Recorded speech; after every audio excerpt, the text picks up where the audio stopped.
Welcome to the Immune Edit. I'm Dr. Doug Jones. If your immune system feels like the enemy or you're just tired of not feeling like yourself, this space is for you. Hi, everyone. Welcome back to the Immune Edit. What is the immune system and where do we go wrong with it?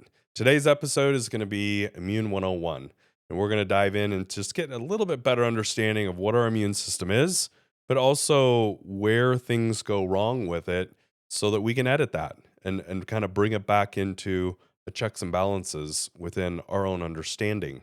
So, what I've noticed is since COVID, we have an abundance of immune experts now.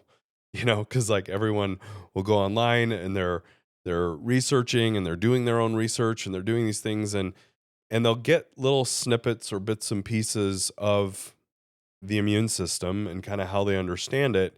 But again, it's just bits and pieces. And the immune system's something that's just like really, really complex. And as I listen to patients and as I listen to people, it is quite enlightening actually when they ask me questions about either what's going on with their bodies or certain products that they're trying, whether it's pharmaceuticals or nutraceuticals. Just by the nature of the questions, I can understand or I can see how they have some understanding of what's happening, but not that, complete understanding of that immune system. And what that lends to is an abundance of companies or people that now take advantage of patients in that situation because they know of the vulnerabilities that are there. And so they exploit those through manipulation or marketing techniques. And today, I want to start building on cutting through this so that you're empowered, you feel a little more comfortable in your understanding of the immune system. This isn't going to be like an immunology course, but I just want to have you grasp it a little bit better. So let's start with, where does the word even come from? It's actually a Latin word derived from a Latin word called immunitas. And that originally meant kind of exemption from service or obligation. And so back in the day, people would become exempt from maybe certain service requirements or taxes or something of that nature. But then it evolved over time into exempt from disease. And so after people were getting like the plague, they started noticing those same people weren't getting it again.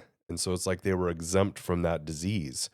And so then it kind of evolves even more, and medicine kind of borrows this term uh, about biologic resistance or from infection. But the immune system is far, far more than that. So it is this surveillance system. It is a surveillance system within our body, and it's awesome. It's fascinating because it's constantly surveying everything, that interaction or that interface between the outside world and our body. And that immune system's constantly sensing what's a threat, what's a danger, what's not, what can we let in, what can't we, uh, and or even certain things of like, can we tolerate this or should we reject it? And so it's this constant surveillance system. If danger or threats are posed, then it sets off kind of this series of what I call chemical text messages. We call them like cytokines or interleukins, or certain terms that you hear, antibodies. There's various parts to our immune system. And so we have kind of our frontline responders, and then we have like the recruits that come in second. And there's all different interactions with these, but it's almost like you have these chemical text messages that are sent throughout the body to communicate what's going on. And if you can think about like, or picture phones, for instance, within our body, you're going to send a text message, and that receiver of that text message can then do one of several things. It could delete it. It could block that sender. It could forward it. It could recruit people into that conversation and then forward it. It could even send that to a different type of device.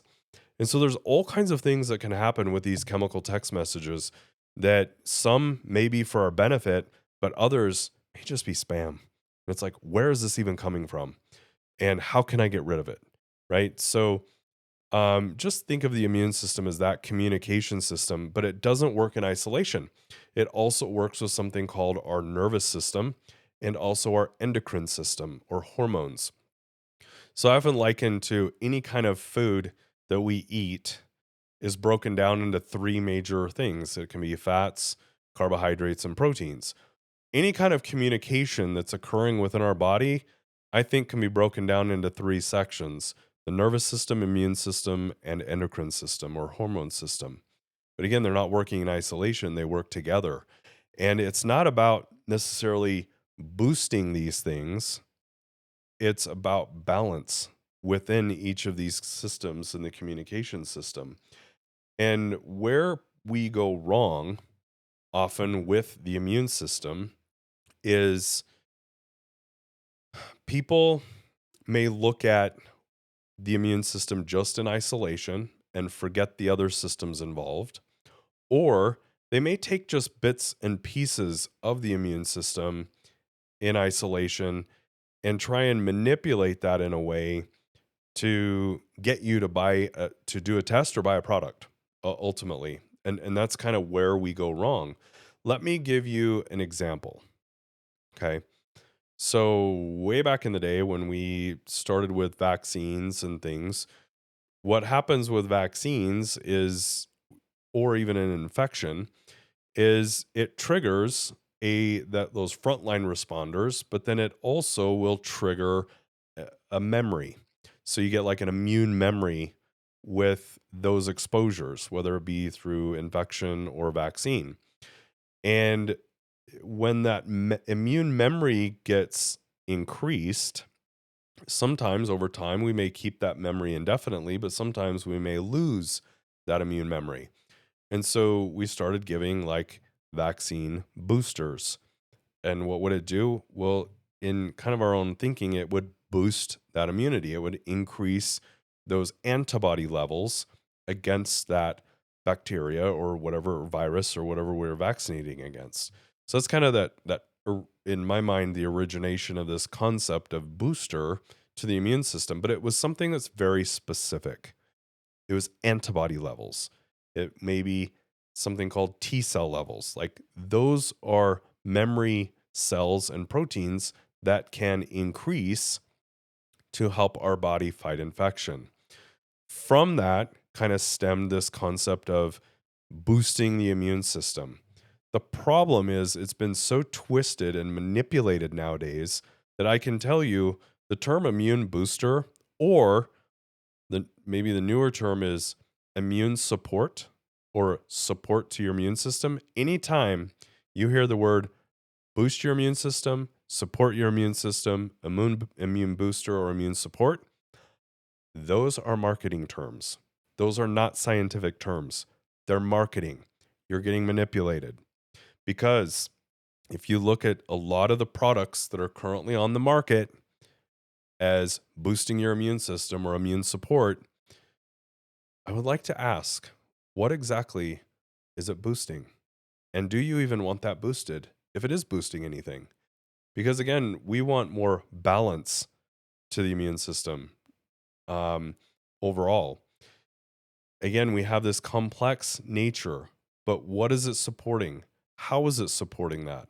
What is it boosting? They won't tell you.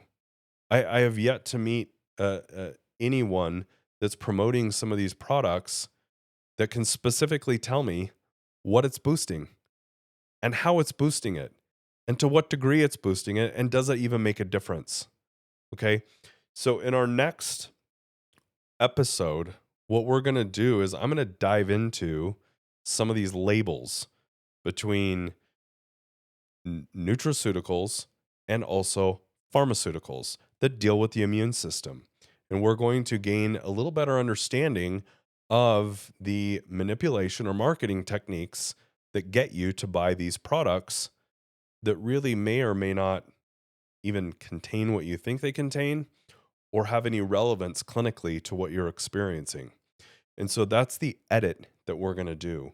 So, what I want you to do right now is anytime you see the phrase immune booster, immune support, think I'm being sold right now a product, and those are the red flags. Pay attention to it, and I'm not saying that those products are all necessarily bad.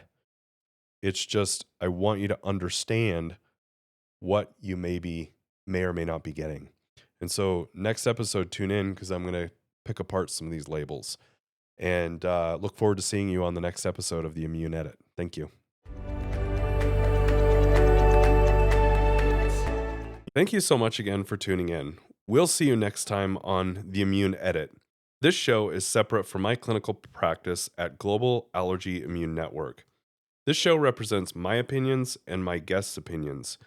Neither myself nor the show endorses the views or statements of my guests. This show is for educational purposes only and is not a substitute for professional care by a doctor or other qualified medical professional. This show is provided with the understanding that it does not constitute medical or other professional advice or services. If you're looking for help in your journey, please seek out a qualified medical practitioner.